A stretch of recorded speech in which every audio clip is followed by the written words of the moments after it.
भाई, मगर गरीब ठंड की परवाह करेगा तो खाएगा क्या? जूता बूता ठीक कराना है तो बोलो। हाँ, हमारा जूता पॉलिश कर दो बहन। ये कहकर ग्राहक टुनटुनी के सामने अपने जूते रख देता है और वो अपने कांपते हाथों से किसी तरह उसके जूते पॉलिश करके दे देती है। ये लो, हो गया जूता पॉलिश साहब। जूता पॉलिश का 10 रुपए बनता है। हाँ, ये लो 10 रुपए। उस दिन ज्यादा ही ठंड पड़ रही थी। ठंड के कारण टुनटुनी का रोम रोम कांपने लगा। आसपास सभी पक्षी गर्म स्वेटर और न जाने क्या क्या पहने हुए थे। उन सबको देखकर टुनटुनी मनी मन सोचती है। तब तक आप लोग कमेंट में बताएं 30 into 20 + 10 कितने होते हैं? काश मुझ गरीब के पास भी इन लोगों के माफिक कोई गरम स्वेटर या टोपा होता तो कितना मजा आता। काम करते समय ठंड से हाथ तो ना ठिठुरता। एक दिन कुछ ज्यादा ही ठंड पड़ रही थी और ठंड के कारण टुनटुनी की कपकपी बंदी थी। आज तो ये ठंड जान लेने पर ही तुल गई है, सहन नहीं हो रही है। देखो तो हाथ कैसे कांप रहे हैं, औजार उठाने तक की हिम्मत नहीं है। ये कहते कहते टुनटुनी की नजर एक तालाब की तरफ जाती है। कुछ दूर एक तालाब जल रहा था और एक कौवा खड़ी आग ताप रहा था। ये देख टुनटुनी मनी मन खुश हो जाती है। अरे यार टुनटुनी बेटा, तू जिंदा बची रहना चाहती है तो भाग कर आग से, वरना आज तो तू गई परलोक। ये कहकर टुनटुनी भागकर आग के पास जाकर खड़ी होती है। अब आई जान में जान, अब इस आग के पास से जरा भी नहीं हटूंगी। यही खड़ी रहेगी तो काम कौन तेरा बाप करेगा? टुनटुनी, कोई गरम स्वेटर या टोपा काहे नहीं खरीद लेती? अरे कालू भाई, इस धंधे की कमाई से नया टोपा तक तो बनवा नहीं पाती, फिर गरम स्वेटर या कंबल कहाँ से खरीदूं भाई? उस दिन शाम को टुनटुनी कालिया घर लौटती है और उसके घर पहुँचते ही उसकी बेटी पिंकी चिड़िया आ जाती है। माँ, मुझसे ठंड बर्दाश्त नहीं होती माँ, मुझे एक स्वेटर दिला दो ना माँ। ये सुनकर टुनटुनी अपनी खाली जेब टटोलते हुए रोने लगती है और रोती रोती कहती है,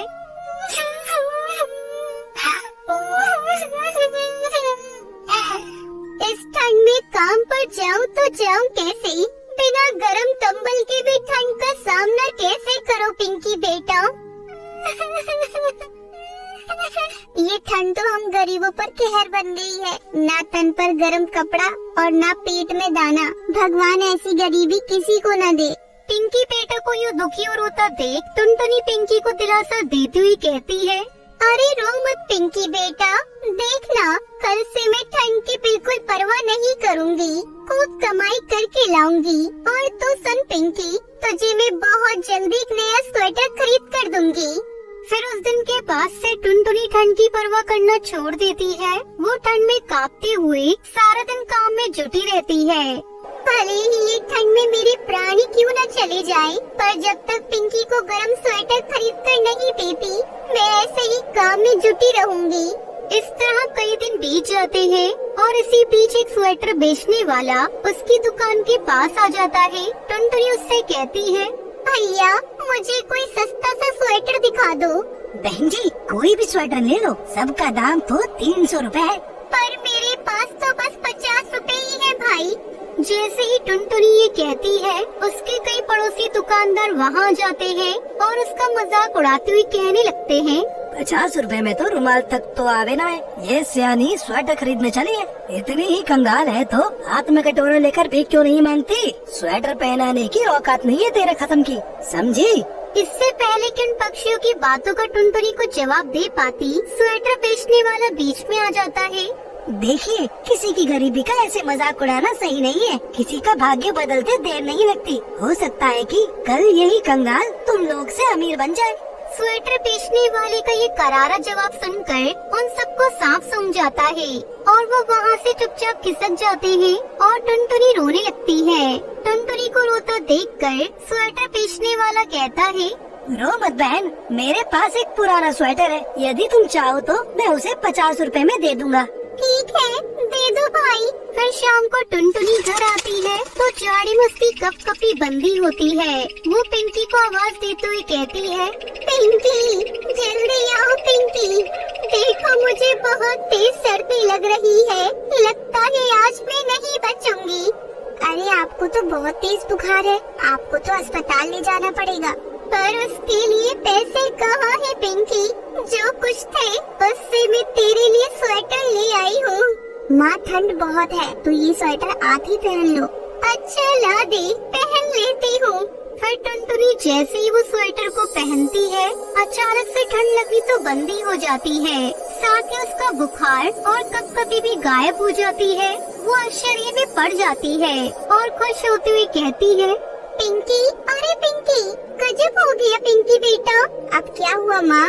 इस स्वेटर को पहनते ही ठंड का कहर और मेरा बुखार दोनों गायब हो गई। देखो मैं बिल्कुल ठीक हो गई। हाँ माँ, आप तो बिल्कुल ठीक हो गई। अब तो आपको बिल्कुल भी बुखार नहीं है। ये कैसा चमत्कार है माँ? जरूर ये स्वेटर जादुई स्वेटर है।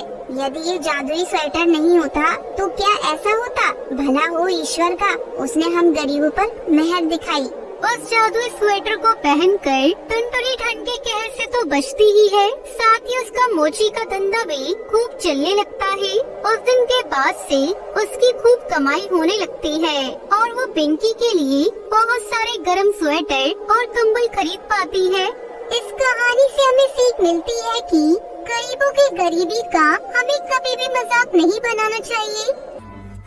बहुत समय पहले की बात है, जंगल में बहुत ही सुंदर खूबसूरत बगीचा था। उस बगीचे में बहुत सारे पक्षी अपना घोंसला बनाकर अपने बच्चों के साथ रहते थे। उसी जंगल में टुनटुनी चिड़िया अपने 2 बच्चों के साथ आम के पेड़ पर घोंसले में रहती थी।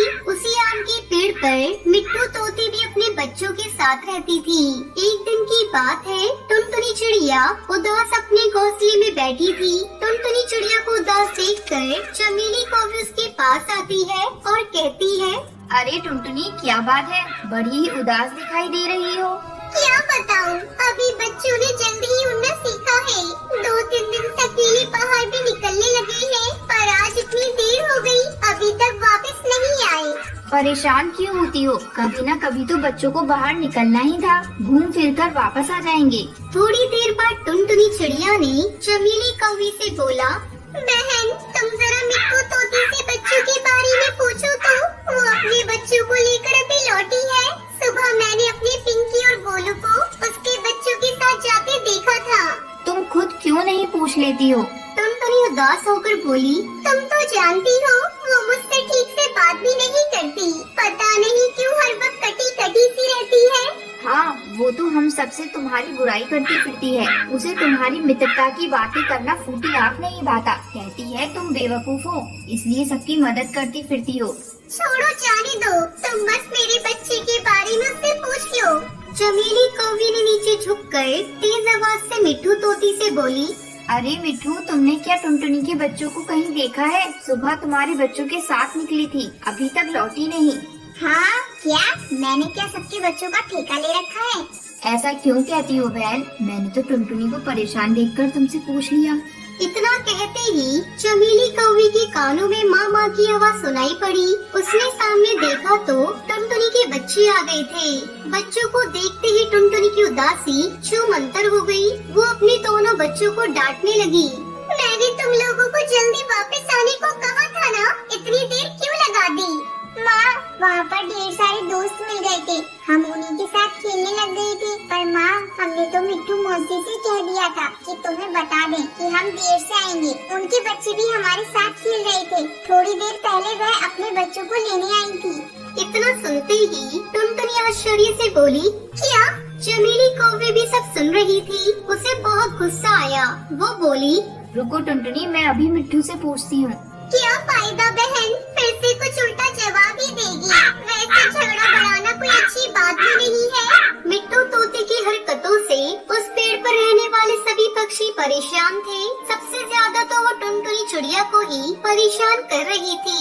कुछ दिनों बाद की बात थी। मिट्टू शाम को घूम फिर कर जब अपने घोंसले में लौटी तो बाहर ही चमेली कौवी दिखी। वो बेचैनी से इधर उधर टहल रही थी। मिट्टू तोती पर नजर पड़ते ही बोली, अरे अरे मिट्टू जल्दी चलो। मिट्टू चौंकते हुए बोली, कहाँ? चमेली कौवी घबराती हुई कहती है, तुम्हारे बच्चों को बिल्लू बिल्ला ने पकड़ लिया है। टुनटुनी तुम्हारे बच्चों को बचाने के लिए गई है, जल्दी चलो। इतना कहकर मिट्टू तोती तेजी से उड़ते हुए चल दी। पीछे पीछे चमेली कौवी भी उड़ते हुए उस तरफ चल दी। इधर टुनटुनी चिड़िया अपने बच्चों की बताई हुई जगह पर पहुंची। वहां उसने देखा कि एक बिल्लू बिल्ला मिट्टू के दोनों बच्चों को एक पिंजरे में डाल रहा था। ये देखते ही टुनटुनी चिड़िया अपने बच्चों से बोली, बेटा चलो यही मौका है, हम सबको एक साथ इस बिल्लू बिल्ला के ऊपर पत्थर फेंकने होंगे।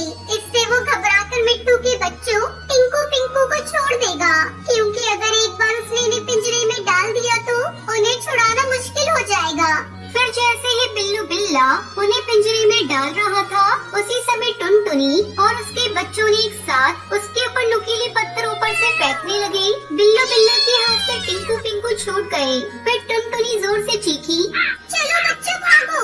इतना सुनकर सब तेजी से उड़ गए। अभी ये लोग थोड़ी दूर ही गए थे कि सामने से आते हुए मिट्टू तोती और चमेली कौवी मिल गई। मिट्टू ने बच्चों को गले से लगा लिया और मिट्टू तोती रोने लगी और कहने लगी, लेकिन ये सब कैसे हुआ? माँ, हमें टुनटुनी मौसी ने बचा लिया, नहीं तो वह बिल्लू बिल्ला हमें पकड़ कर ले जा रहा था।